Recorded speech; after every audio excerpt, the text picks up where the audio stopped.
Hare Krishna, tudo bem, pessoal? Então, estamos de volta com mais um vídeo do Clube do Dharma, mais um vídeo Noite do Dharma sobre a série de Hermenêutica Vaishnava. Então, a gente está dando continuidade a essa série, falando agora das ferramentas de hermenêutica, e a gente está vendo, principalmente agora, como que as escrituras elas possuem assim, uma mensagem clara, uma mensagem bem elucidada ao longo do seu texto, mas que a gente precisa ter uma visão geral do texto para a gente poder conseguir acessar essa mensagem, que às vezes, se a gente lê trechos particulares, a gente pode, assim, vendo uma única parte das escrituras, a gente pode, às vezes, ser induzido a chegar a conclusões errôneas sobre qual o verdadeiro significado e propósito daquela parte do texto. A gente já começou a falar um pouco sobre isso mês passado, com as ferramentas que a gente viu no último episódio dessa série, e agora a gente vai dar continuidade vendo as ferramentas 19 e 20. Então, Hare Krishna, Nityananda. Hare Krishna, Nishinra, boa noite. Bem, pessoal, então estamos aí de novo, mais um episódio da Hermenêutica Vaishnava. Vamos lá. Então, bora para a ferramenta 19. A ferramenta 19, ela é bem importante, apesar dela ser meio que um resumo de tudo que a gente já viu até agora. Ela fala que uma passagem das escrituras tem que fazer referência ao Siddhanta, né? Então, a interpretação, o significado de cada passagem individual está subordinado ao Siddhanta, que é a conclusão perfeita das escrituras, né? Então, nenhuma parte das escrituras pode contrariar o todo das escrituras. Então, diga lá, Nityananda, explica um pouco para a gente esse princípio aí. Então, o Siddhanta a gente já abordou esse tema aqui em outras ferramentas, aí, em outras partes dessa série que a gente está fazendo de hermenêutica. O Siddhanta, a gente já sabe, né, é um dos elementos, assim, na verdade, é o elemento essencial dentro das tradições ali, da filosofia do Vedanta, né? Então, você vê que as escolas que seguem ali o Vedanta, tanto as escolas devocionais Vaishnavas, aquelas que não são devocionais, né, que são impersonalistas, ou conhecido como Vedanta Dvaita, né? Tem o Siddhanta ali como uma ferramenta essencial. O Siddhanta, então, geralmente a gente traduz como a conclusão, né? Qual é a conclusão? Tem todo o ensinamento, tá? E qual que é a conclusão, né? Qual que é o objetivo final, o objetivo último de todo aquele ensinamento? O que ele quer dizer, em última análise? O que é aquilo que realmente é a essência, que importa, né? A mensagem que quer ficar, assim, concisa. Então, a gente viu, quando a gente falou do Siddhanta, que geralmente o Siddhanta, ele é exposto, assim, geralmente em frases concisas, principalmente nos textos, assim, das Upanishads, que é onde tem o conhecimento do Vedanta, nos Upanishads, o Vedanta Sutra. Você tem ali o Siddhanta em textos concisos, em frases mais concisas, porque nessas frases você tem uma frase ali concisa que tem todo o elemento ali do ensinamento agrupado. Então, por meio de uma frase concisa que você consegue lembrar com facilidade, você já tem toda a construção do conhecimento ali por trás dela, todo o arcabouço do conhecimento que é desenvolvido para dar suporte ao entendimento, está contido ali num simples aforismo, porque você já entende, né? Já sabe qual é toda a interpretação que tem por trás, toda a explicação que os mestres deram de acordo com a própria tradição, de acordo com o contexto cultural, etc., né? Então, o Siddhanta é isso, né? O Siddhanta é algo que dentro das escolas ali, que dá realmente assim, a identidade das tradições das escolas do Vedanta. E a gente, que é da tradição aqui, Gaudiya Vaishnava, né, de Chaitanya, a gente tem os nossos Siddhantas aqui para cada assunto, digamos assim, né? Tem um Siddhanta para cada assunto, né? Porque na hora de discutir, quando a gente vai, por exemplo, se a gente precisar de discutir, e aqui quando a gente está fazendo uma análise, se a gente, de repente, pega um texto, por exemplo, que não é um texto Vaishnava, por exemplo, ou mesmo um texto Vaishnava que pareça estar dando uma informação diferente ou contrária do que a gente entende, a gente está estabelecendo um tipo de discussão ou de diálogo, né? Falando discussão, falar diálogo, né? Fica melhor, né? Fica menos bélico, né? A gente estabelece um tipo de diálogo ali com o texto, né? E às vezes a gente também precisa dialogar com pessoas, a gente precisa aplicar aquela ferramenta importante que a gente tem quando a gente vai comunicar o ensinamento, né, da nossa tradição para outras pessoas, fazer, como que é o nome mesmo? Quando a gente vai falar para as pessoas, explicar é, o termo que se usa, né? Apologética. apologética, né? Quando a gente vai fazer a apologética, né, a gente vai defender a nossa tradição, a ideia, né? Vai tentar mostrar também para as pessoas da maneira mais precisa possível, assim, respeitando a pessoa, tentando mostrar de uma forma realmente assim verdadeira, respeitosa, honesta, né? Então a gente tem que fazer o uso, a gente faz o uso do Siddhanta, que é o quê? Que é a conclusão, que é a identidade que a nossa tradição tem sobre temas específicos. E de repente a gente está lendo um diálogo, vai surgir um tema, a gente tem o Siddhanta. Opa, qual é o nosso Siddhanta, né? Ou seja, qual é a nossa conclusão sobre esse tema? Qual é a nossa opinião, né, sobre esse tema? De uma forma assim essencial, né? Aí a partir daquele ensinamento que é essencial, que tipo assim, é um negócio que não vai mudar.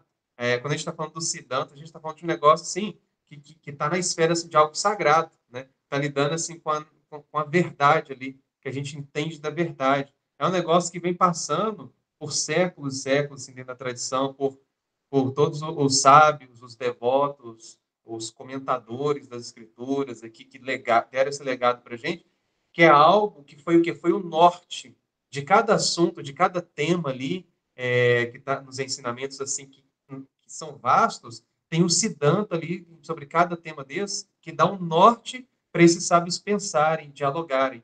Que, então, geralmente, a gente tem o quê? Esse Siddhanta como um negócio que não muda. É uma verdade assim, que está estabelecida e que foi comprovada, está sendo comprovada não só através assim, de uma lógica, do raciocínio, mas através da prática, né?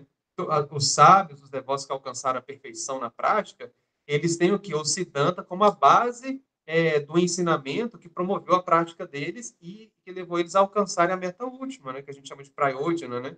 Então, enfim, aí aqui está falando que o texto aqui, quando a gente está diante de uma declaração de um texto ali, o texto pode ser um texto nosso, assim, Vaishnava, e que a gente está, aquilo ali deu algum tipo ali, poxa, não bateu bem, né? Deu algum tipo de confusão para a gente ali, não desceu redondo, eu não consegui entender. Aí a ferramenta fala o quê? Poxa, você vai pegar uma exposição concisa do nosso Siddhanta para comparar com aquele tema. Então, em geral, o que a gente vai fazer? Vai pegar uma declaração de um tema que é similar, né? Ou é o mesmo tema ali que está sendo exposto em alguma outra obra, ou em alguma outra parte até do mesmo texto, pode ser, e a gente vai pegar aquilo ali para comparar, para tentar entender o que está sendo dito ali. E aí, aqui nessa ferramenta, que a gente vai ter, então, como referência, essa ferramenta é isso, né? A nossa referência para a gente analisar uma parte, uma declaração de um texto da escritura é o Siddhanta. Então, o Siddhanta é aquilo que a gente tem como base, como fundamento, como a verdade, assim, que está imutável aí há séculos, né? Milênios na tradição, enfim. E aí fala o quê? Que tem 4 etapas, né, aqui.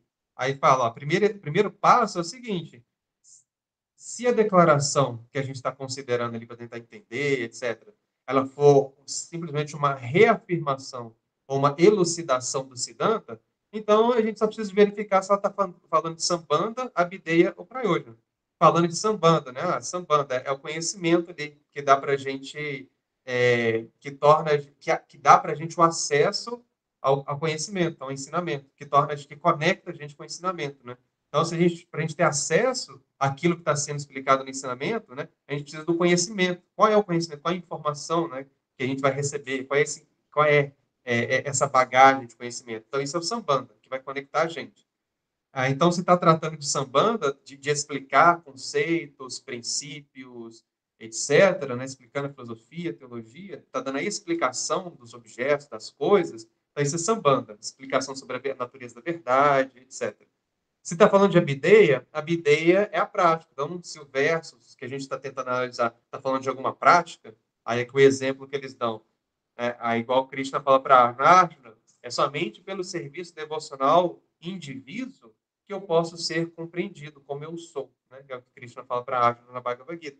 Então, é um texto que está falando de abideia, está falando da prática, é somente pelo serviço devocional. Né? Isso é a prática, é o serviço devocional. E outra maneira de a gente entender se a declaração, que é simplesmente uma explicação do Siddhanta, uma elucidação ali, ou simplesmente está reafirmando o Siddhanta, é se ele está falando de Prayojana. Prayojana é a meta. A referência que a gente está lendo ali, o texto que a gente está lendo, está falando o quê? Falando do Prayojana, simplesmente reafirmando o Prayojana, qual é a meta? Né? A meta é qual? Poxa, alcançar quanto está sendo explicado aqui, a natureza eterna de Krishna, desenvolver amor puro por Krishna, ir para o mundo espiritual, tudo isso é a meta última que a gente almeja alcançar, que é o Prayojana. Então, se o texto ele está falando simplesmente elucidando o Siddhanta ou reafirmando o Siddhanta, não tem nada demais, é só a gente saber, está falando Sambandha, Videha e Prayojana. Aí falou, isso, tranquilão. Aí o passo 2, aí no passo 1 eles falam o quê? Que não precisa de muita coisa, não. A gente precisa de muita ferramenta para isso. É isso, e pronto. Não precisa de outras ferramentas. E, inclusive, o pessoal que fez o Conselho de Shastra, que fez aqui esse documento, fala, dependendo da situação, você não precisa de ferramenta nenhuma. É só isso. Só você analisar, saber o que é e pronto. Aí o passo 2 é falar, ó, a afirmação que a gente está lendo ali, o texto que a gente está lendo, está tentando analisar, se ele for uma aplicação contextual do Siddhanta, então o Siddhanta é a referência que a gente está tendo para tentar analisar. Então, se aquela análise que a gente está fazendo em comparação com o Siddhanta é simplesmente mostrando uma forma do Siddhanta estar sendo aplicado, então a gente tem que saber como que esse Siddhanta pode ser aplicado no nosso contexto e tentar entender, às vezes até com a ajuda de algumas ferramentas hermenêuticas, qual é o princípio que está por trás ali? Qual é o princípio sidântico, né, que eles colocam aqui? Princípio sidântico subjacente, né, que está por trás daquele texto que a gente está tentando analisar ali. Então, pegou uma parte de um texto que a gente está analisando ali, está comparando com o Siddhanta. Beleza, aí viu que esse trecho ele está mostrando é uma aplicação do nosso Siddhanta, daquela conclusão ali, não tem nada contrário, está simplesmente mostrando como que aquele Siddhanta ali está sendo aplicado dentro de um contexto específico. Então, o que a gente tem que fazer é entender qual é o princípio. Por quê?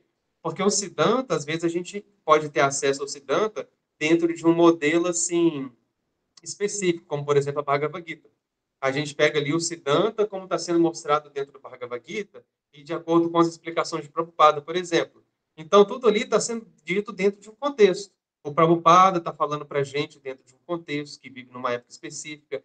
Ele tem uma missão, a missão dele tem um objetivo, o que ele está falando está dentro dessa missão dele, dentro desse objetivo dele, e a gente está aprendendo o Siddhanta dentro daquele contexto. Pode ser que quando a gente lê um outro pedaço de um outro texto, a gente não entenda perfeitamente bem como que o Siddhanta, naquela situação que está sendo explicada ali, ele está mostrando o mesmo princípio, está mostrando um mesmo princípio que a gente já conhece, mas que foi colocado de uma outra maneira no outro texto, foi colocado em outro contexto. Então aqui está falando, olha, então você vê, analisa ali como que o Siddhanta está sendo colocado. Você separou o Siddhanta do contexto, então você entendeu o que é a essência do ensinamento, que é imutável. E ali, o contexto, ele está falando ali, dando toda a roupagem, né, para o Siddhanta acontecer. Isso vai acontecer muito dentro de histórias, dentro do Srimad Bhagavatam, né? A gente vai analisar ali todo o contexto, uma história, o Siddhanta está sendo falado dentro dessa história, e a gente vai pegar, extrair o Siddhanta e mostrar aquilo que não é a essência, aquilo que não é principal, aquilo que não é realmente ali o ensinamento essencial, que é o que vai ser mutável, que vai ser variável, dependendo de tempo, local, circunstância, né? Que é um conceito básico que a gente tem, né? Então, nesse sentido, a gente pode pegar esse ensinamento e entender, então, qual é o princípio do Siddhanta que está sendo estabelecido nessa história. Então, essa é a moral da história que a gente fala, né, quando a gente conta uma história. Qual é a moral da história? A moral da história é essa. Esse é o Siddhanta. Essa é a moral. A moral é algo perene, que transpassa, né, a humanidade aí, por culturas, gerações, etc. Né? O Siddhanta é isso, só que o Siddhanta geralmente vai estar falando, assim, em geral, mas não sempre, vai estar falando de princípios que são eternos, de um conhecimento que é imutável, que a gente entende como sendo a paulo-cheia, que não foi o ser humano que criou, simplesmente, que vem do próprio Krishna. É um conhecimento que, em sua grande maioria, vai ser um conhecimento que a gente vai entender como perfeito, né? E aí a gente vai entender, pois então tá, então no meu contexto, como que eu aplico? Posso aplicar esse Siddhanta aqui que está sendo explicado nessa história. Aí a gente vai trazer o Siddhanta para a vida real, para a nossa vida, né? Então é interessante. Você quer falar dos outros dois aí, Chico? Fala aí que depois eu faço um comentário geral sobre Siddhanta. Aí o passo 3 fala assim, se a afirmação apoia o Siddhanta, né? Se é aquilo que a gente está lendo ali, comparando com o Siddhanta. Está vendo que a afirmação apoia o Siddhanta no sentido de ajudar outras pessoas a trabalhar na prática para realizar o Siddhanta, aí o que a gente faz? Eles falam aqui. A gente tem que verificar de que maneira essa afirmação se relaciona com o Siddhanta, que está sendo analisado, através do que? Aí faz o quê? Você vai analisar quem é o orador, aí tá escrito aqui o humor, né? Qual é o humor, qual é o sentido, né, que ele está colocando ali no Siddhanta, dentro do contexto que ele está falando conhecimento, qual é a fonte, pode tentar analisar também as variedades de significado dentro do contexto que ele está colocando ali, o contexto cultural e histórico da pessoa que está falando e onde que ela está falando, qual é o gênero, né? E aqui eu não sei se é o gênero do texto, né? Pode ser o gênero do texto da pessoa, mas acho que é o gênero do texto, né? Se é uma obra de filosofia, se é uma poesia, se é uma história, um itirasa, né? Como o Mahabharata, Ramayana, se é um Vedanta, né? O Vedanta Sutra, se é as Upanishads. E aí vai ter ali o gênero, para a gente entender que dentro, a gente já falou sobre isso, né? Dentro de cada gênero textual, vão ter as suas especificidades ali, a sua linguagem, os seus propósitos ali, como que a coisa é explicada, desenvolvida, etc. A hierarquia, né, e aí tem a hierarquia das escrituras, a hierarquia das escrituras. A relação daquela passagem ali com as afirmações-chave do texto, que a gente já falou sobre isso também anteriormente, e assim por diante. A gente usando as chaves, né, hermenêuticas ali, para interpretar, tentar entender dentro daquele contexto ali, uma afirmação que está apoiando o Siddhanta, mas que às vezes está sendo colocada de uma maneira contrária, né? Tanto que aqui no exemplo que eles dão aqui é um exemplo aqui do Srimad Bhagavatam, né? Falando assim, ó, animais de quatro patas, como veados e cabras, assim como os grãos, devem ser o alimento dos seres humanos. Então, assim, a gente tem que entender, poxa, né, quem está falando isso? Por que está falando isso? Qual é o humor, né? O que está levando, provocando, qual é a intenção da pessoa que está falando ao falar isso, né? Com quem que ela está falando, por quê, qual é o contexto, tudo isso, né?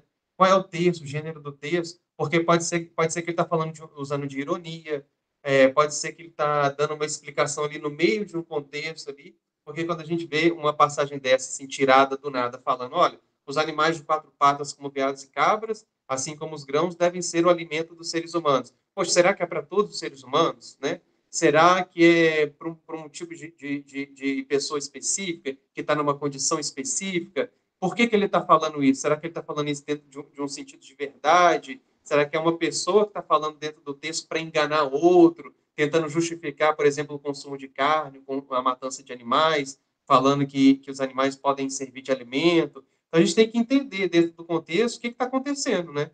Então, está falando, né? Então, a ferramenta, o passo 3 é tentar entender, poxa, a gente tem um Siddhanta, no caso aqui, está falando aqui da alimentação, por exemplo, que a gente não deve, né? Deve evitar alimentação, violência desnecessária, matando animais para isso. A gente deve se alimentar de grãos, de frutas, vegetais. Só que aqui essa parte do texto fala que os animais podem servir, animais de quatro patas podem servir de alimento. Então, a gente tem que tentar analisar como que isso está de acordo com o Siddhanta, entendendo aqui que a intenção do texto é ajudar as pessoas a trabalhar na prática a realização do Siddhanta.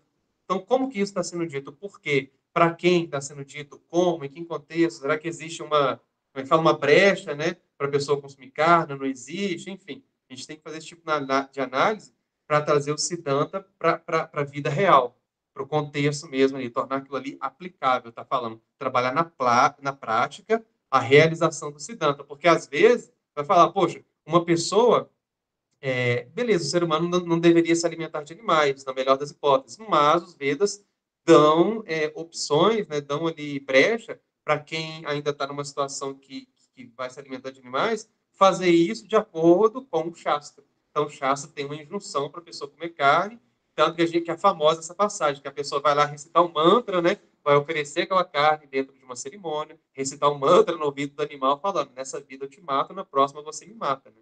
Nessa vida você é minha comida, né? Na próxima eu sou sua comida, né? Ou seja, já vai trabalhando a questão do karma, do entendimento da causa e efeito, e para a pessoa, etc. Então a gente tem que entender o que o texto está querendo dizer. Ah, agora todo mundo está liberado, só se oferecer a carne? Não é. É para um tipo de pessoa, uma mentalidade específica, aquilo ali tem um resultado dentro do karma da pessoa e por aí vai. E o último passo é o quê? É ver se a afirmação se opõe ao Siddhanta. Se a afirmação que a gente está analisando ela for oposta ao Siddhanta, a gente está lendo um texto ali, uma passagem de um texto que está falando de uma maneira contrária, como, por exemplo, pegou aqui o argumento que Krishna deu para o pai dele, Nanda Maharaj, quando ele estava ali no passatempo da colina de Govardhana. A gente vai comemorar depois de amanhã, né? Govardhana. Falando, olha, Nanda Maharaj. Aí o Krishna fala para o pai dele, não, que a gente não deve fazer sacrifício, não, para os semideuses, porque o nosso próprio trabalho já dá para a gente tudo que a gente precisa. Ele começa a falar um tipo de filosofia materialista, como se o trabalho fosse suficiente para suprir para a gente tudo que a gente necessita de maneira automática, né? Como se não tivesse, a gente não dependesse da misericórdia de Deus, até dos devas, né, que são servos de Deus, dos semideuses e tudo, né? E aí a gente tem que tentar analisar, poxa, agora a pessoa vai pegar esse parte do texto e falar, não, que Krishna está falando aqui, ó, que a gente não precisa fazer nada não, é só a gente trabalhar e que o trabalho é a nossa própria deidade, né? Eu só preciso adorar o trabalho, né? O trabalho é tudo que importa, né? A pessoa pode pegar essa parte do texto e tentar fazer valer como se fosse o Siddhanta. Só que não é, porque o Siddhanta está sendo explicado ao longo de todo o texto ali, e a gente então tem que tentar analisar qual é a intenção de Krishna ao falar, por exemplo, algo que está se opondo ao Siddhanta. Qual a intenção dele a falar aquilo para Nanda Maharaj? No final da história, tudo vai se desvelar, né? Tudo vai se revelar. Então, ele fala aqui, o Conselho Shastra fala, tem que fazer um estudo holístico de todo, né, a passagem do texto ali, em comparação com o Siddhanta, que a gente está tomando como referência, para tentar analisar a verdade ali, a conclusão, ou como que o Siddhanta está sendo empregado dentro daquela passagem ali, pegar as partes do argumento, o contexto histórico, cultural, a tradição e assim por diante. Então é isso. Bem técnico, né? Então, eu acho que essa ferramenta ela é bem importante, assim, a gente entender cada passagem das escrituras em relação ao Siddhanta. E aí eu acho que tem uma coisa que a gente... uma visão errada que a gente costuma cultivar em relação ao Siddhanta. E Siddhanta é a conclusão perfeita, né, das escrituras, né? Literalmente, Siddhanta é isso, é a conclusão perfeita. E normalmente a gente tende a entender que essa conclusão perfeita vai ser uma resposta lógica perfeita, uma resposta lógica conclusiva, uma resposta racional, assim, de quem Deus é ou de toda a nossa tradição espiritual. Mas o Siddhanta é mais do que isso. O Siddhanta é mais do que uma formulação, uma equação lógica, né? O Siddhanta é basicamente o próprio estabelecimento de uma relação pura de amor com Deus. Então, isso envolve mais do que o caráter racional filosófico. Isso envolve a parte filosófica, uma explicação da realidade, uma explicação de quem Deus é, de quem nós somos, mas envolve mais do que isso, né? Como se costuma dizer dentro de teologia, que você vai ter que uma tradição ela tem alguns parâmetros assim de excelência, né? Que é a ortodoxia, a ortopatia e a ortopraxia, né? Então a ortodoxia é a compreensão correta da doutrina daquela tradição ali. A ortopraxia é a prática correta, né, dos preceitos daquela tradição. E a ortopatia é o sentimento correto que é inspirado por você estar alinhado com aquela tradição ali espiritual. Então, no caso, a gente muitas vezes tenta resumir o Siddhanta, porque o Siddhanta seria tudo isso, né? Você ter uma compreensão correta da realidade, de você, uma compreensão correta de quem Deus é, e também, ao mesmo tempo, você tem, além da ortodoxia, dentro do Siddhanta, ele inclui também a ortopraxia. O que você tem que fazer? Né? Muitas vezes a gente vê, por exemplo, quando Bhaktivinoda Thakur aponta assim, quem são os hereges, os desviados no Apasampradaya Sarupa, às vezes eles são pessoas que falharam na ortodoxia, que entenderam as coisas errado. Mas às vezes eles são pessoas que falharam na ortopraxia. Eles têm uma compreensão correta das coisas, mas eles fazem coisas erradas na prática. A partir de uma compreensão, de uma leitura ali, eles falham, eles se desviam na prática. E tem a ortopatia, tem o sentimento correto que você tem que sentir. Né? Então, a gente vê, por exemplo, que os Jagya Brahmanas, lá no Srimad Bhagavatam, no 10º canto do Bhagavatam, eles são exemplo de quem eram ortodoxos, ortopráticos, eles entendiam tudo certinho, estavam ali o dia todo fazendo ritual, mas eles não tinham ortopatia, não tinham o sentimento correto, porque quando Krishna e Balarama mendigaram comida para eles, foram lá pedir comida, eles se negaram, porque eles tinham coisas mais importantes a fazer. Só que a coisa mais importante apareceu ali diante deles, né, que era justamente o objetivo final de tudo aquilo que eles estavam fazendo. Então, eles não reconheciam o objetivo final, que era o próprio Deus aparecendo e pedindo uma oferenda diante deles, porque eles estavam ocupados fazendo oferenda para Deus. Então, assim, eles falharam nesse quesito, né? Então, eles traíram o Siddhanta, eles falharam diante do Siddhanta, mesmo tendo uma leitura tecnicamente correta das escrituras, mesmo estando fazendo uma prática que era tecnicamente correta.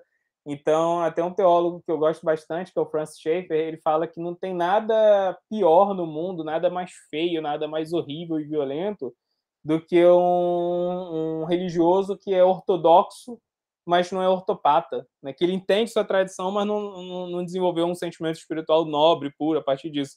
Por quê? Com compreensão espiritual correta, mas sem misericórdia, sem generosidade, você vai começar a julgar todo mundo e condenar todo mundo, e você vai se distanciar cada vez mais do propósito das próprias escrituras. Então, isso tudo é Siddhanta também, né? Então, acho que esse é um ponto.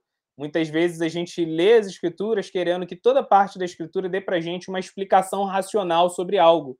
E muitas vezes o que a escritura está querendo fazer, a escritura está sempre transmitindo Siddhanta, mas muitas vezes o que ela está querendo fazer é transmitir Siddhanta, mas não de forma ortodoxa. Ela não está transmitindo conhecimento, ela está transmitindo outra coisa.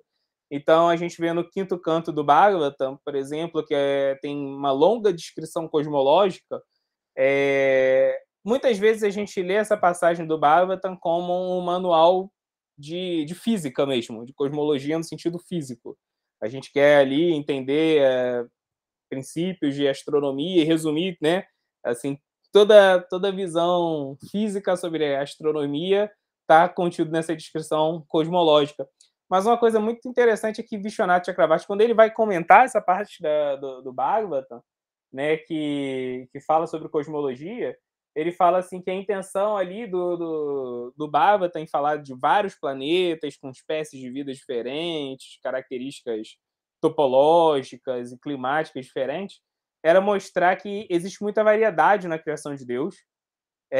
Então Deus ele é assombroso. Então ele falava assim que o objetivo dessa passagem, primeiro, antes de mais nada, é você desenvolver uma relação de humildade diante de Deus. Você fala, caramba, a criação de Deus é tão variada, é tão majestosa, né? E ela é só a criação de Deus, então imagina o próprio Deus. Então ele fala que o primeiro propósito dessa descrição cosmológica é pôr a gente no nosso lugar na relação com Deus. Você não vai entender mesmo totalmente Deus, os propósitos de Deus, os planos de Deus. Muitas vezes a gente quer que Deus se transforme numa explicação lógica. A gente quer reduzir a pessoa suprema à explicação lógica suprema. Ele fala que é justamente o contrário que essa passagem do Bhagavatam está tentando mostrar para a gente. Que a gente não vai entender tudo mesmo, Deus vai permanecer um mistério e ele é um assombro, e a gente ser assim, tomado por esse espírito de assombro diante dele, né? E diante do desconhecido, você também desenvolve curiosidade. Né? Algo que é desconhecido desenvolve curiosidade. Algo que traz curiosidade para você traz interesse. A gente normalmente quer satisfazer a nossa curiosidade. Então ele fala que o primeiro ponto é causar esse assombro, mas depois é trazer uma relação ali de curiosidade e interesse mesmo por Deus. Né? E aí é bem interessante que a explicação que Vishwanatha dá para essa parte cosmológica, ele vai falar que o objetivo é esse, o objetivo é trazer um sentimento. Antes de mais nada, é trazer um sentimento. Né? E ele fala que outro propósito dessas explicações cosmológicas é mostrarem que tem vários planetas na criação de Deus e cada um delas faz parte do plano, do projeto de Deus. Existe uma intenção de Deus por trás de cada coisa. Tipo assim, para ali vai as pessoas que têm tal karma. Então, assim, tudo tem um propósito. Então, mesmo quando a gente é incapaz de reconhecer o propósito das coisas, a gente tem que ter uma esperança, uma expectativa de que existe um propósito que é desconhecido para a gente porque a gente é muito pequeno. Mas existe esse propósito, existe essa intencionalidade da parte de Deus, então a gente pode se sentir seguro diante da nossa falta de conhecimento, né, do mundo. Por quê? Porque a relação que a gente tem com aquilo que a gente não conhece provoca temor na gente, a gente não sabe do que esperar daquilo ali. Né? Então a gente vive uma relação de medo com esse mundo, né? Tanto que os Vedas vão falar que esse mundo é Mrityuloka, é o mundo da morte. A gente não sabe exatamente o que existe nesse mundo, mas a gente sabe que existe morte por todo lugar. É um mundo que traz muita insegurança, é um mundo do desconhecido, né? É tudo muito complexo, tudo é fonte de perplexidade nesse mundo, mas a gente pode ficar tranquilo que, no final das contas, tudo se presta a um propósito que é trazido por Deus. Então, o propósito dessa passagem, mais do que trazer uma explicação racional de como funciona o universo, é mais do que isso, é trazer um sentimento de que eu nunca vou entender o universo. Mas ainda assim ele faz parte do projeto de Deus. Então, acho que a gente tem essa tendência, que é até uma tendência materialista, de querer transformar tudo em forma de conhecimento, porque aquilo que eu conheço eu consigo manipular. Então a gente quer usar as escrituras como uma espécie de manual para eu entender todo no mundo, entender como funciona o karma. Ah, aquela pessoa agora está diabética. Ela está diabética porque 3 anos atrás ela falou mal do outro cara. A gente fica tentando criar uma relação de causa e efeito em todo mundo a partir do que a gente lê nas escrituras, e muitas vezes o que a escritura está querendo trazer, né, é sempre Siddhanta, mas Siddhanta nem sempre é uma explicação lógica completa da realidade, porque esse tipo de coisa nem é possível para a gente, né? E as escrituras vão falar isso, que a gente é defeituoso, a gente é limitado, né? Então, acho que esse é um ponto, assim, que acho que a gente tem que assim, que acho que serve nesse sentido. Essa passagem, ela com certeza faz referência ao Siddhanta, mas se ela necessariamente, por causa disso, precisa ser uma explicação racional perfeita? Não, muitas vezes não é. Né? E tem os personagens dentro das escrituras que estão cumprindo o propósito de transmitir o Siddhanta através da vida deles, do exemplo da vida deles. E muitas vezes uma passagem ela só está servindo ali para mostrar justamente a personalidade daquele personagem, para você poder entender ele no todo da história e ver como ele está transmitindo o Siddhanta. Então a gente tem essa coisa de querer transformar tudo na escritura em explicação, tudo na escritura em uma prescrição. E muitas vezes não é. É uma descrição com o propósito de trazer, evocar um tipo de sentimento, educar os nossos afetos. Né? Acho que tem essa reflexão aí que a gente pode fazer. Dito isso, bora para a próxima ferramenta, a ferramenta número 20. A ferramenta número 20 fala sobre como a gente entender a intenção do autor. Então, diga lá, Nityananda. Ah, e um parênteses antes do Nityananda começar. Essa ferramenta ela é bem longa, como o Nityananda vai explicar aqui para a gente. Ela tem vários subpontos e tal. A gente não vai conseguir abordar a exaustão, tudo que o manual fala, mas muitas vezes a gente já fez isso ao longo dessa série. Então, assim, quando a gente fez essa série aqui, a gente está se baseando sempre no material que a gente está fazendo referência, que é o curso de hermenêutica do GBC, mas sempre vale frisar que as nossas lives aqui, elas não substituem a leitura, o estudo do material do GBC. A gente está resumindo o que eles falam lá e trazendo algumas reflexões extras que não estão lá, pelo menos de forma tão explícita. Então, a nossa série, acho que ela serve com esses dois propósitos. Ela serve como uma introdução ao material do GBC e, em certos pontos, como um complemento ao material do GBC.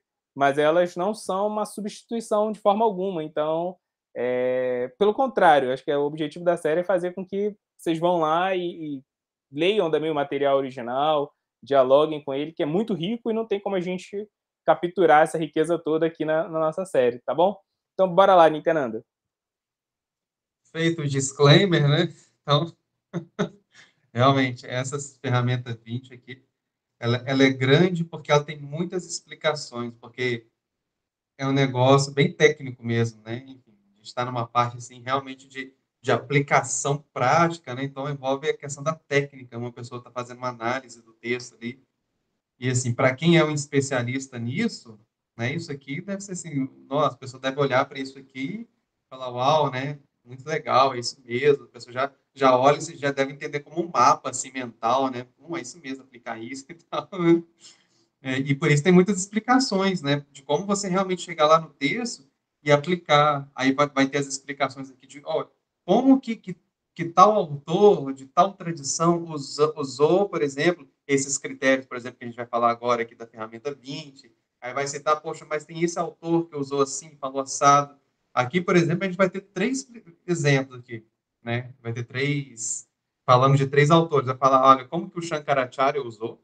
Shankaracharya é a grande referência, né, do estudo do Vedanta, a gente querendo ou não, ele é um dos principais comentadores do Vedanta, que vai usar essas ferramentas de hermenêutica, as ferramentas que, inclusive, vão ser faladas aqui. Essa ferramenta, por exemplo, é uma ferramenta que foi cunhada pelo Mimamsa, né? Então, o Mimamsa está ali, né, como os primeiros hermeneutas, né, dos Vedas, aí o Shankaracharya bebendo nessa fonte, aí vai mostrar como que o Jiva Goswami usou essas ferramentas também, vai mostrar como que o Baladeva Vidyabhushana usou, e eles vão pegar também, claro, sempre tentando pegar exemplos de como que o Prabhupada falou de maneira direta ou indireta desses pontos aqui.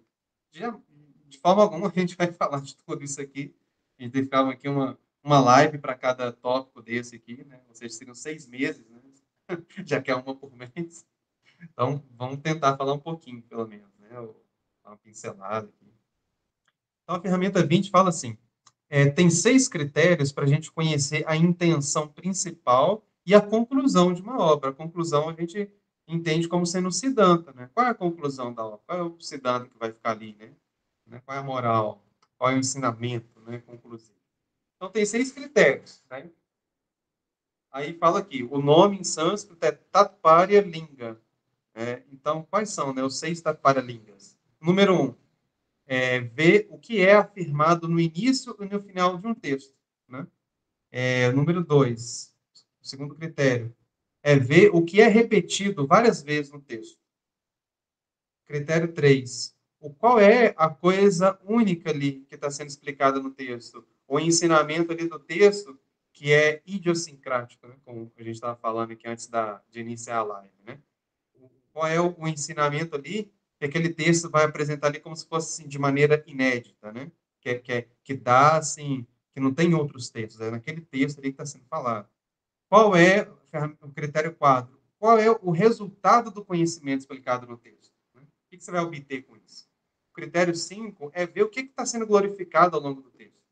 Então, tem uma coisa que é falada uma e outra vez no texto, como é o critério 2, né? Aquilo que é repetido uma e outra vez vai ser repetido. Agora, o que está sendo glorificado? O que está sendo colocado assim, no pedestal? Está sendo glorificado ao longo do texto? E o 6, o critério número 6, é qual é o suporte lógico, o suporte racional, o entendimento ali que te dá uma conclusão ali, que vai te dar um fundamento, assim, robusto para o entendimento, né? O texto vai ter uma lógica, assim, vai te mostrar o ensinamento, vai trazer o ensinamento dentro de uma construção, assim, até racional para você entender que não é qualquer argumento que vai poder desfazer, vai poder descaracterizar o ensinamento do texto, que vai poder vencer, né, que vai poder tornar inválido, implausível o que aquele texto está dizendo. E aí, o que o Shastra, qual é a questão desses 6 critérios? É que cada critério desse, indo do primeiro até o sexto, ele tem uma ordem de importância que é crescente. O segundo é mais importante que o primeiro. O terceiro é mais importante que o segundo. E assim sucessivamente.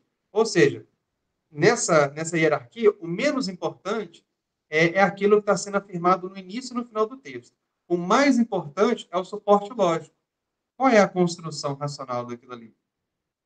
Então, vamos lá. Né? Aí, tem aqui o método, né? O método que eles dão aqui é para determinar qual é o tema principal do texto. Então, é preciso buscar esses 6 critérios. O que é dito no início e no final, geralmente são semelhantes e apontam para o tema explicado no texto, o que se repete ao longo do texto, uma outra vez, e assim por diante. Então, encontrar esses 6 critérios ajuda a conhecer o significado e o propósito do texto, e assim permite explicar declarações específicas ao longo do texto. Então, beleza, a gente pegou um texto. Uma pessoa vai lá, pegou a Bhagavad Gita, né? Ela tem, a gente pode falar, pessoal, olha, você usando essa ferramenta que é hermenêutica, você vai entender realmente qual é o que o texto está realmente querendo dizer, qual é a questão principal que está sendo discutida no texto, qual é o propósito do texto também.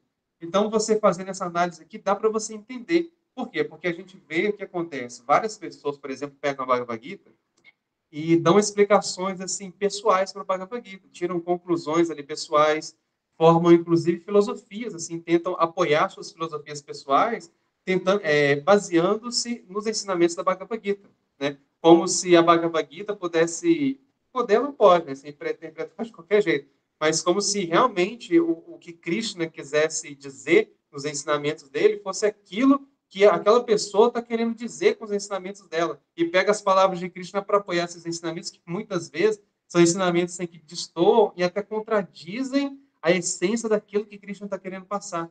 Então, às vezes, a pessoa vai pegar um verso isolado da Bhagavad Gita, como, poxa, eu vou pegar um verso lá que vai estar falando que Krishna está explicando para Arjuna, ali no capítulo 6, por exemplo, que é a yoga mística. Aí a pessoa vai pegar aquilo ali, poxa, a yoga mística é o que Krishna ensina na Bhagavad Gita, tá vendo? A gente tem que praticar essa yoga, a gente pode falar assim, como o Ashtanga, no sentido assim do Yoga Sutra, você praticar aquelas técnicas todas ali, e é aquilo ali que vai te levar para a perfeição. Tá vendo como que Krishna está ensinando aquilo ali na Bhagavad Gita? Tá vendo? Krishna fala sobre isso na Bhagavad Gita. Então, isso é a mensagem de Krishna, isso é a verdade que Krishna está falando. Só que quando a gente pega esses 6 critérios, a gente vai fazer o quê? Uma análise, a gente vai escrutinar o texto da Bhagavad Gita através de uma análise sistemática dos temas que estão sendo tratados ali, tanto no início, como no meio, como no fim da obra. Então, a gente pegar todos esses critérios para tentar entender, não, e essa é a mensagem real da Bhagavad Gita. Esse é o coração da Bhagavad Gita. Essa é a conclusão da obra. Então, não é simplesmente um verso isolado que a gente vai poder pegar, que a gente vai, né, tem que pegar para tentar apoiar alguma ideia que pode ser completamente descabida e contrária, né? E aí, falando sobre os métodos, aqui as explicações, o Conselho Chástrico traz aqui explicações, trechos de cartas de Prabhupada, onde dá a entender que ele está falando sobre cada um desses critérios. E eu vou pular aqui, porque eu vou pegar a parte que está falando de maneira mais direta, né?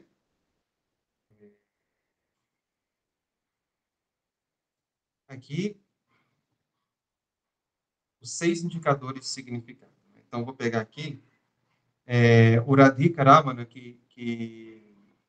Radhika Ramana, né, que está explicando isso aqui no documento, ele vai falar assim que esses 6 critérios para determinar o significado, né, a natureza de um texto, são uma das características da hermenêutica do Mimamsa, que é quase universalmente adotado pelos vedantistas. Então, esses 6 critérios, as escolas do Vedanta têm como referência para fazer análise dos textos. E aqui ele vai falar que o Shankaracharya ele usa isso para estabelecer alguns pontos que ele quer estabelecer na doutrina dele. Ele vai falar que o Madhvacharya afirma que essa técnica deve ser usada para alcançar a concordância harmoniosa de todas as escrituras, que é descrito no sutra lá do, do da onde que ele está falando aqui? Não sei se é dos Upanishads, que ele fala aqui que no sutra Tatu Samanyaya, que eu não sei se é no Vedanta Sutra isso aqui, Samanvaya, né, que é o Samanvaya. Tatu Samanvayat, deve ser do Vedanta Sutra.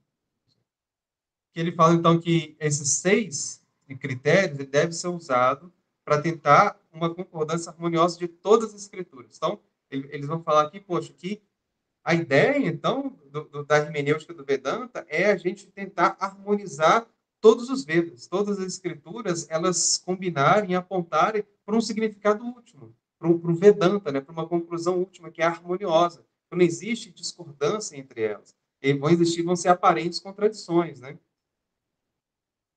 Então, aqui é a explicação de Diva Goswami. A Diva Goswami, ele fala assim que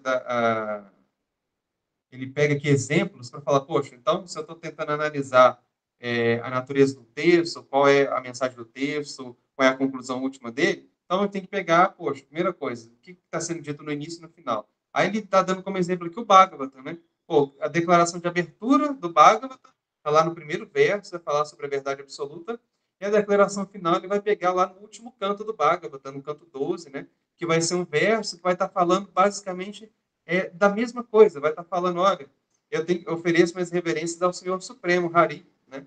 Cujo canto dos santos nomes destrói todas as reações dos nossos pecados, etc. Que é basicamente uma mensagem assim, que fala no primeiro verso do Bhagavata, que abre o Bhagavata, que vai falar, olha, né, eu medito no Senhor Supremo, né, que é a fonte de tudo, de Amada Saia Tovayada e Taratacha Teru Shabig Aswará. Ele é independente, ele é dele que vem tudo, né? O início, o meio, o fim de tudo vem dele. É, ele é ele que dá conhecimento ao coração do Senhor Brahma, ele que ilude os sábios e semideuses, e vai descrever a natureza da verdade absoluta no primeiro verso. E no final do Bhagavata vai estar falando a mesma coisa, que é esse mesmo Senhor, essa mesma personalidade divina, que é Bhagavan, que é o próprio Vasudeva, que é o filho de Vasudeva, que é o Krishna, ele também é adorado, né?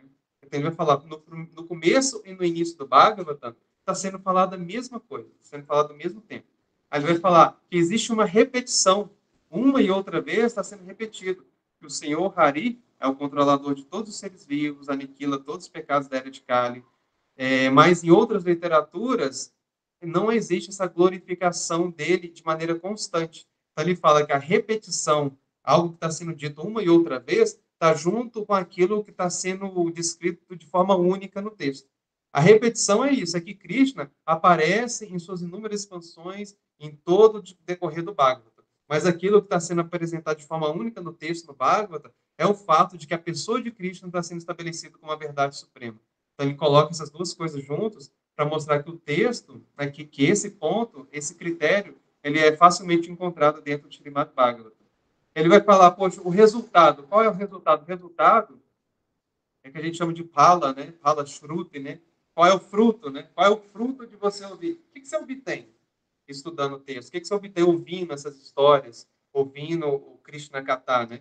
Aí ele vai citar um verso falando, olha, aqueles que bebem através da recepção auditiva, totalmente preenchidos com a mensagem nectária do seu Krishna, que é o amado dos devotos, eles purificam o objetivo da vida que está poluído, né, na forma do prazer material, e assim eles voltam ao Supremo, aos pés de lótus dele. Né? Tô falando, esse é o resultado. Quando você ouve esse conhecimento aqui, você purifica a sua consciência e você realmente assim, é capaz de perceber qual é a natureza real da verdade.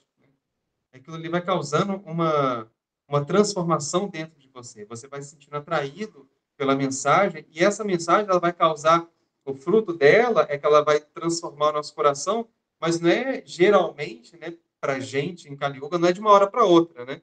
Isso é com o passar do tempo, que a gente vai ouvindo conhecimento, a gente ouve conhecimento, ouve os ensinamentos, ouve as histórias, o Krishna Katha, as descrições sobre Krishna, e a gente resolve moldar a nossa vida segundo os ensinamentos de Krishna, porque a gente quer fazer parte desse plano de Krishna. A gente começa a entender, né, através de Sambandha, né, Gyana, todo qual é a conclusão, né, sobre a meta última da vida. Qual é o propósito da vida? A gente começa a entender, tem esse Sambandha, esse conhecimento que vai conectar a gente com a natureza da verdade. E a gente vai entendendo isso cada vez de maneira mais profunda. E quando a gente tem um entendimento específico que vai levar a gente para a prática, é quando a gente começa realmente a se familiarizar com a natureza do conhecimento e aquilo ali se mostrar de maneira cada vez mais efetiva para a gente. A gente começar realmente a entender qual é a natureza do conhecimento. A gente começar a perceber aquelas coisas que estão sendo apontadas pelos ensinamentos, a gente começar a ter alguma experiência daquelas coisas. Porque a gente tem tanta informação e agora a gente tem que começar a ver aquilo que está sendo descrito nessa informação, né? Tipo assim, os ensinamentos estão apontando para alguma coisa. Então, a gente tem ciência dessas coisas que estão sendo apontadas pelo conhecimento. Só que agora a gente está realmente vendo, né? A gente pode saber que essas coisas existem, mas a gente vê essas coisas que estão sendo apontadas é outra coisa, né? É outra história, que é chamada de Vigyana, né? A gente começar a ter uma experiência direta do conhecimento.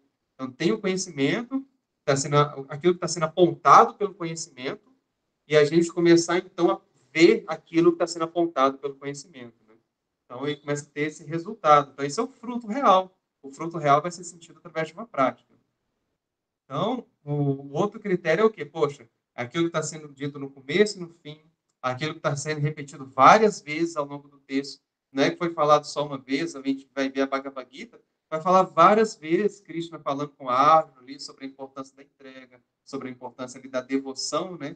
Que às vezes não vai estar sendo falado usando a palavra devoção, não vai estar sendo falado usando a palavra bhakti, como o Nishyananda falou, né? Que às vezes a gente acha que o Siddhanta vai estar sendo falado ali de uma maneira analítica, assim, dentro de uma fórmula, né? Como se fosse uma fórmula matemática, né? Usando o meu pouco conhecimento de matemática aqui que eu tenho, né? Poxa, a gente tem lá a fórmula da equação de segundo grau. É B2 menos 4AC, né? Como é que é? Como é que é? Não, peraí. Fala aí, gente. Fórmula de Bhaskara? Né? A equação de Meu segundo grau? quadrado, mais ou menos, raiz de 4AC. Ah, é isso aí. Tem a equação de primeiro grau e segundo grau. Ou seja, aquela equação ali é imutável, é aquele trem ali. Você vai pegar aquilo ali e vai encaixar os dados ali de um problema dentro daquela equação ali para você resolver. A equação não vai mudar. Então, você tem que pegar aquilo que está sendo sendo dito ali no problema e encaixar naquela equação que não muda, é imutável. É aquela forma, né? Daquela forma ali. E, às vezes, o que está sendo dito ali uma e outra vez no texto, como o Luiz Fernando falou bem agora aqui, não vai ser da forma que a gente está esperando. Não vai ser dentro de uma fórmula matemática ali, quadrada, de uma maneira que a gente está pensando que vai acontecer. Às vezes, vai ser dentro de uma história. Vai ser para trabalhar um outro tipo de percepção nossa, né? Vai ser para trabalhar, para corrigir algum tipo de percepção através do sentimento. Como que a gente sente, né, o conhecimento, como que ele afeta o nosso coração, que tipo de compromisso, né, que o meu coração tem com alguma coisa, com algum objeto desse mundo, com alguma ideologia, com algum ídolo que a gente criou, né? E às vezes o texto, o Siddhanta, vai ser colocado dentro de uma história para mudar, para alterar essa maneira de perceber, de sentir, né, as coisas, mudar uma forma como eu sinto, né? É a ortopatia, né? Eu tenho que sentir, ter uma experiência que vai causar uma transformação mesmo, uma experiência estética, né? Que vai causar uma transformação na maneira de sentir o mundo. Por quê? Porque o coração, o sentimento é aquilo que manda na gente, é a mente, né? A mente é que controla tudo. É a mente que está o tempo todo agindo, né? Então é o nosso coração, a nossa forma de sentir, né? E às vezes aquilo que está sendo dito uma e outra vez no texto vai estar sendo falado ali, não de maneira direta, de maneira tão literal, mas através, às vezes, de um apontamento, né? Às vezes, Krishna vai falar algo para Arjuna ali na Bhagavad Gita, que vai estar demonstrando a intenção dele por trás da palavra ali, que a gente pode perceber, por exemplo, através de uma maneira subentendida, né? Pode ser de uma maneira que não está tão direta ali, mas de uma maneira subentendida para aquele que conhece o Siddhanta do texto, para aquele que conhece o todo da obra, ele vai ler ali um pedaço do texto e vai ver ali um indicativo daquilo que Krishna está falando o tempo inteiro no texto e que em alguns momentos ele vai falar de maneira direta. Ele vai falar, olha, Arjuna, pense em mim, né? Torne-se meu devoto, né? Ofereça-me orações, ofereça-me reverências, né? Ele vai falar, o pensamento dos meus devotos puros residem em mim, a vida deles é completamente devotada ao meu serviço. Ele vai dar várias indicações para a árvore de que a devoção, de que a rendição é aquilo que ele tem para falar para a árvore de mais importante. Tanto que é o último ensinamento dele, a conclusão da Bhagavad Gita, no verso 66, é isso. Renda-se a mim, né? Então, tá sendo dito uma e outra vez, está sendo, às vezes, de maneira única no texto. Poxa, a Bhagavad Gita está lá, de maneira única o quê? De maneira única está a pessoa de Krishna falando sobre a rendição a ele.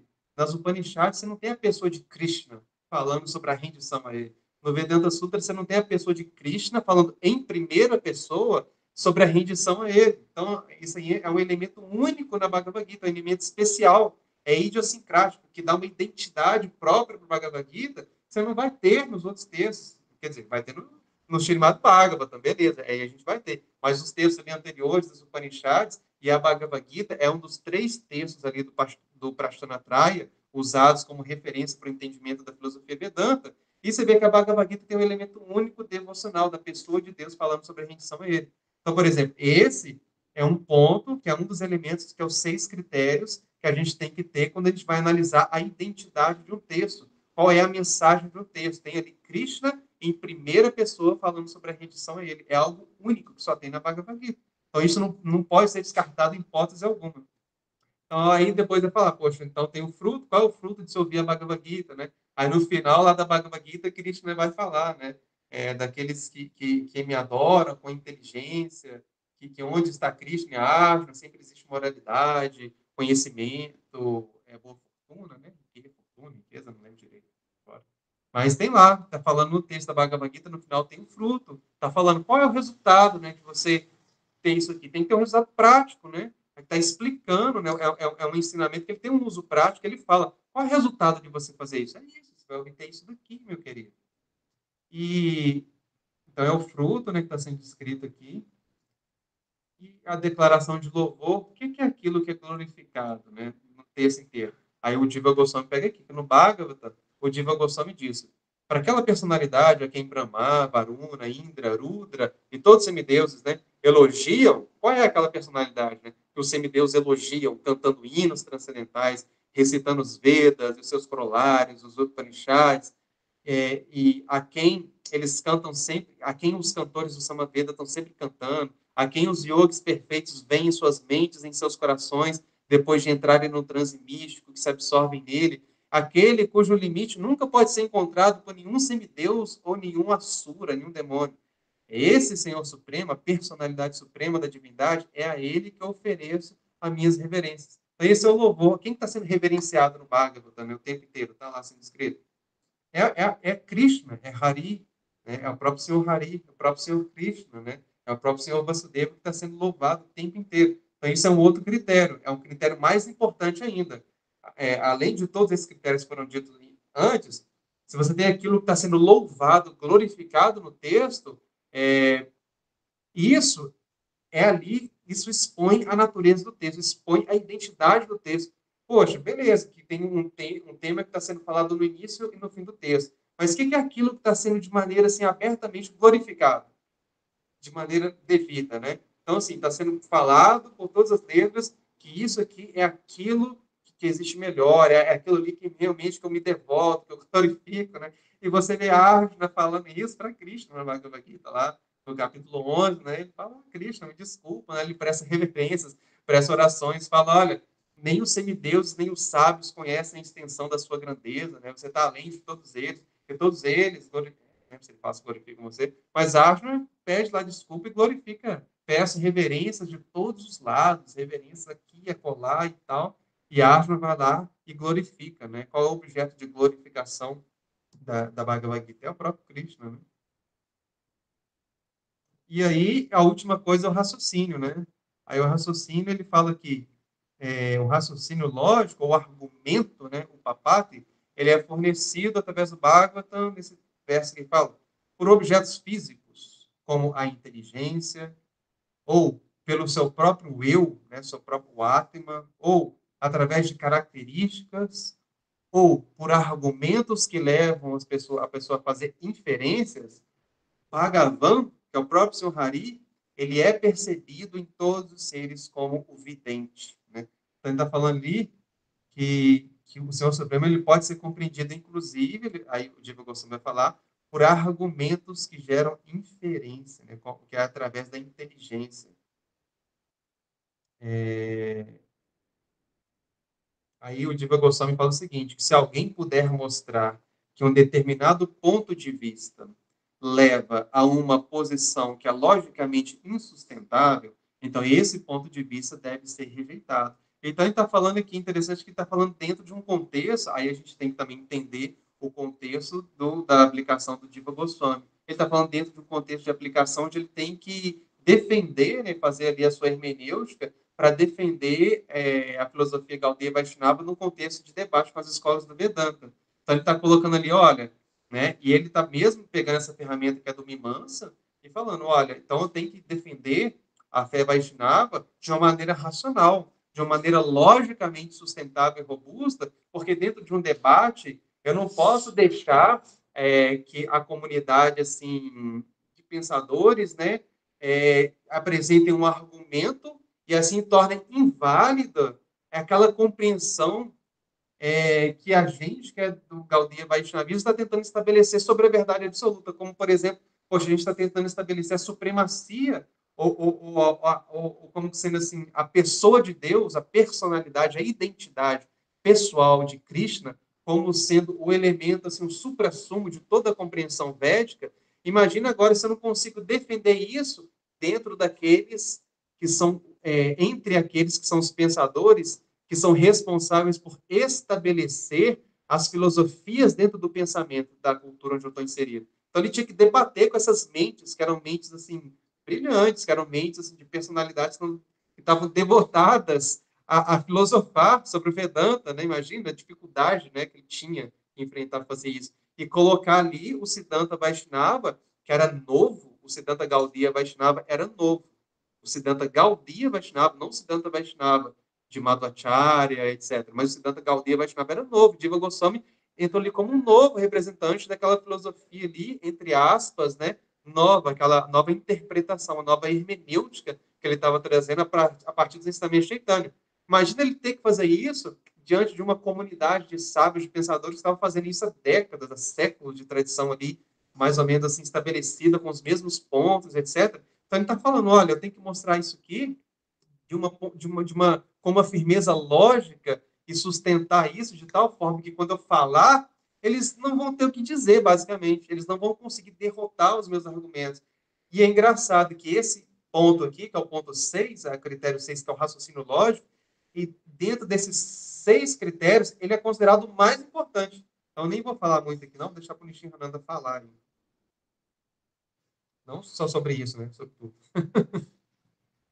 Não, então acho que eu vou comentar só um pouco mais sobre esse último mesmo, que os outros são assim bem pragmáticos, mas esse aí é bem interessante. A gente estava até comentando isso antes do começo aqui da gravação, que a gente ficou até abismado que esse era o ponto que ia ser considerado o mais importante, porque muitas vezes quando a gente vai falar de escritura, até da ideia de revelação, chave da gente está sempre botando a revelação como algo que está além da capacidade lógica nossa, né?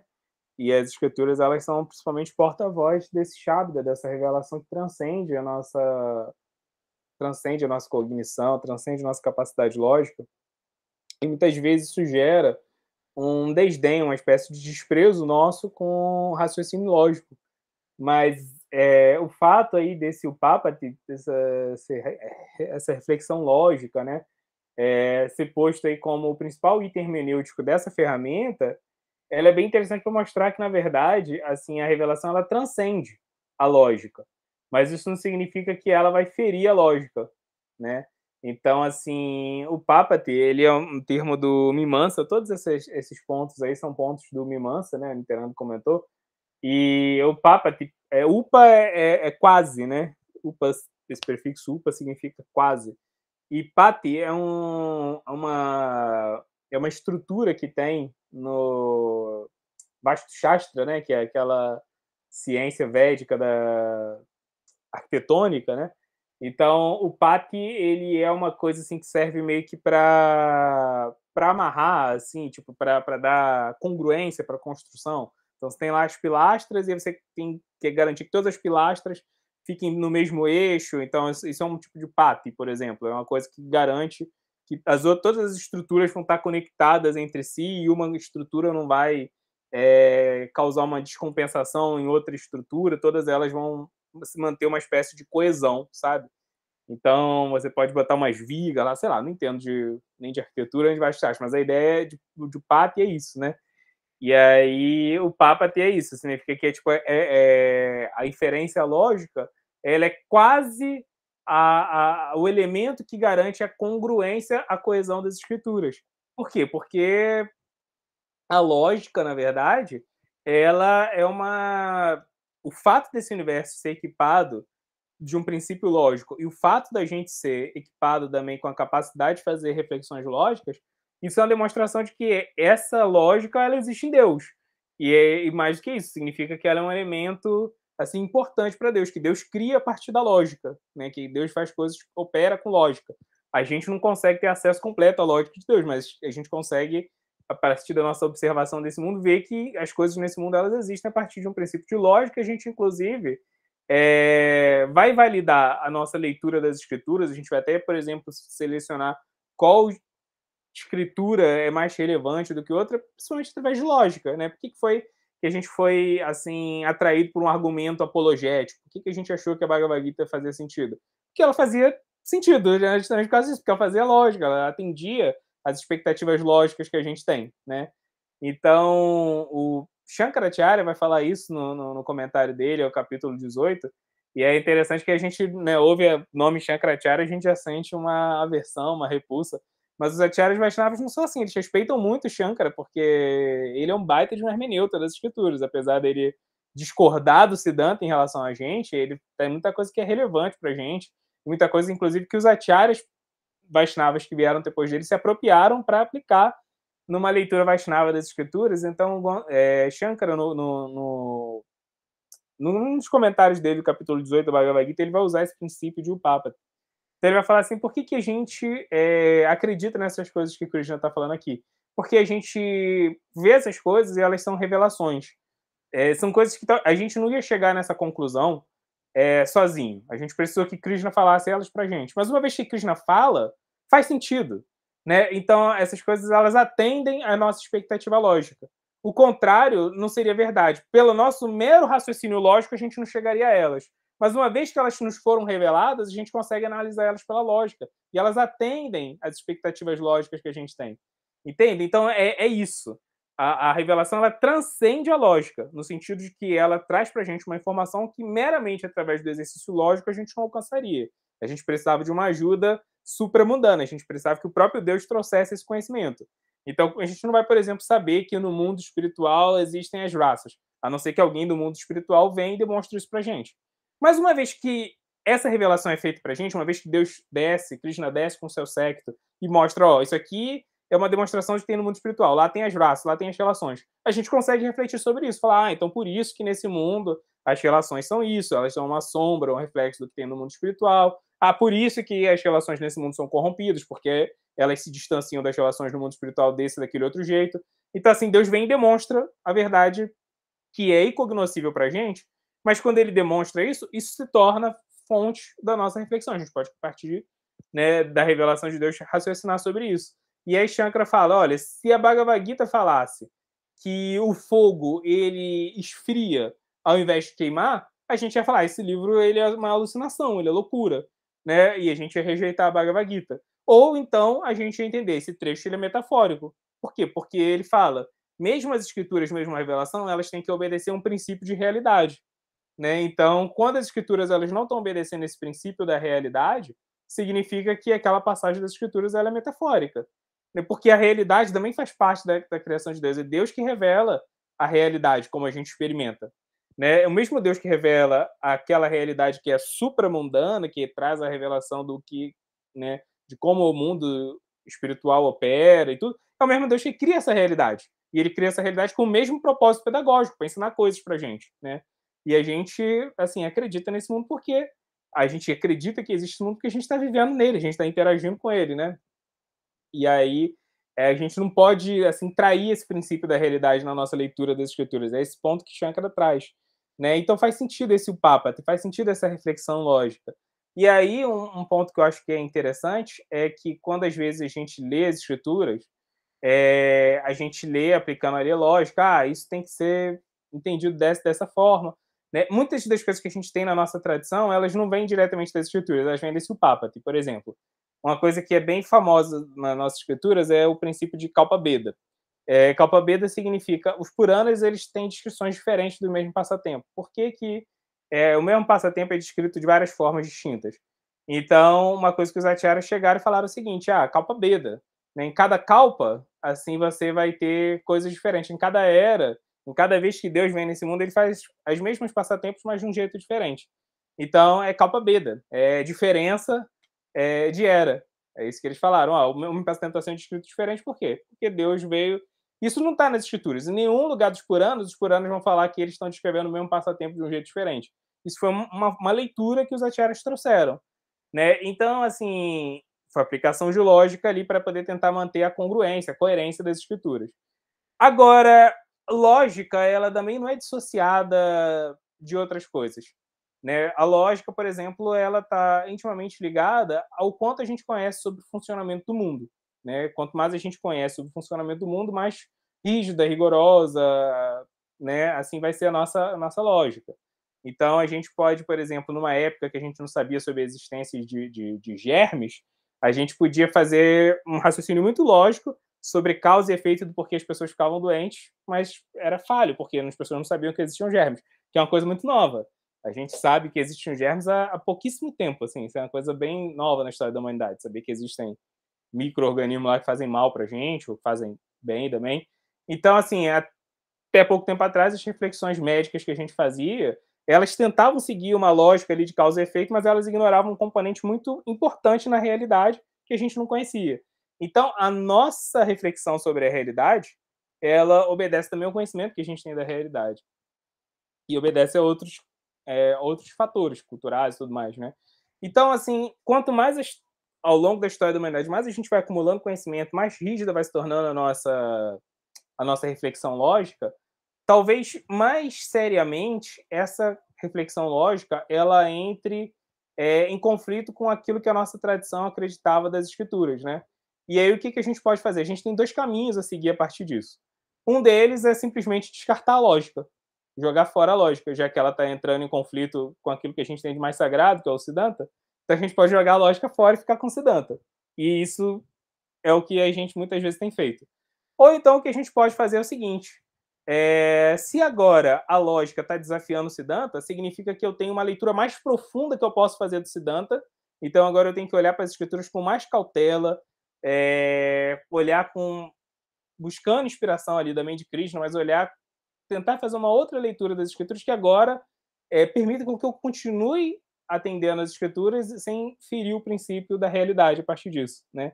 E aí a gente pode seguir por esse caminho e ver que talvez revelações mais maravilhosas ainda aguardam a gente nas mesmas escrituras, né? Então tem esse ponto de que a leitura das escrituras elas não se esgotam com só a única interpretação que a tradição fez até esse momento. Mas a tradição ela está sempre renovando a interpretação das escrituras baseado naquilo que interpreta na interpretação anterior da tradição, mas ela está sempre expandindo, né? Então esse ponto de Upapati ele não serve só para a gente entender o que a tradição já extraiu do texto, mas serve também para a gente extrair novas coisas do texto que não vão ferir o que a tradição já tirou do texto, mas que vai complementar, que vai expandir, sem ferir o texto, sem ferir a tradição, mas permitir que a gente tenha uma leitura nova, fresca, atualizada, né, das escrituras. Então, essa rigidez que a lógica traz, ela não é um inimigo do Siddhanta, pelo contrário, ela é um amigo, no sentido de que ela força a gente a se aprofundar e tentar continuar vendo novas visões do Siddhanta que não vão ferir ao mesmo tempo a tradição, mas também não vão ferir a realidade que a gente conhece, que envolve a gente. Então acho que esse é um ponto que é uma reflexão que é importante às vezes, assim, que a gente fazer, porque acho que é algo que escapa do nosso modus operandi muitas vezes. É isso. Diga lá, Nitenanda. É isso aí mesmo. Fechou. Só citar aqui na verdade, é a última coisa que é dita aqui, nas explicações de Diva Goswami, né?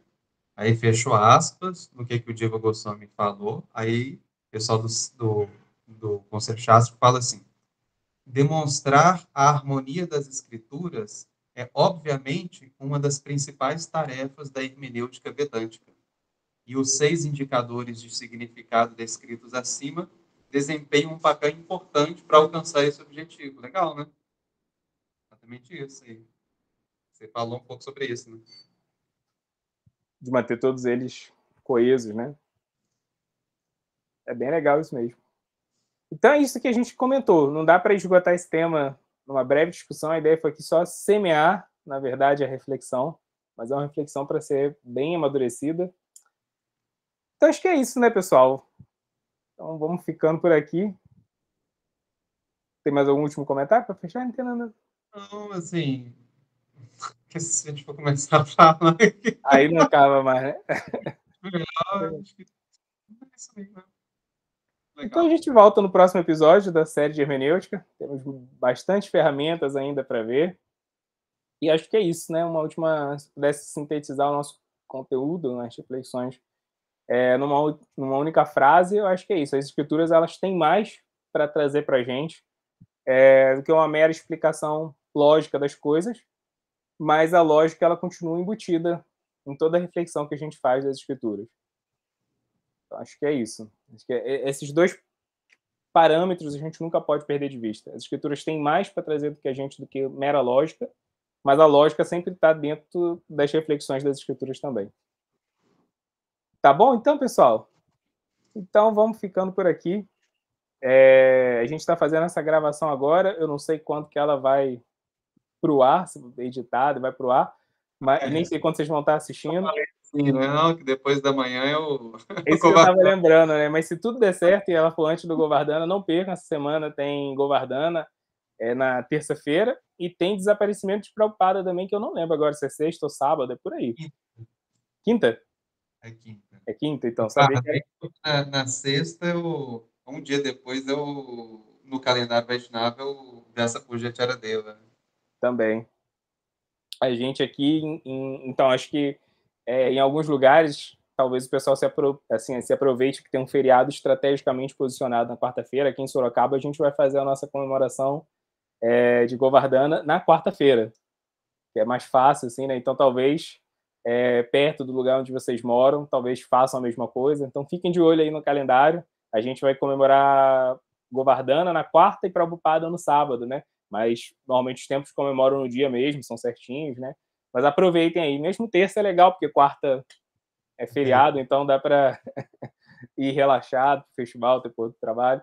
Tá bom então, pessoal? Então é isso. Vamos ficando por aqui. Tenham todos aí uma ótima semana. E com Krishna. Hare Krishna. Krishna.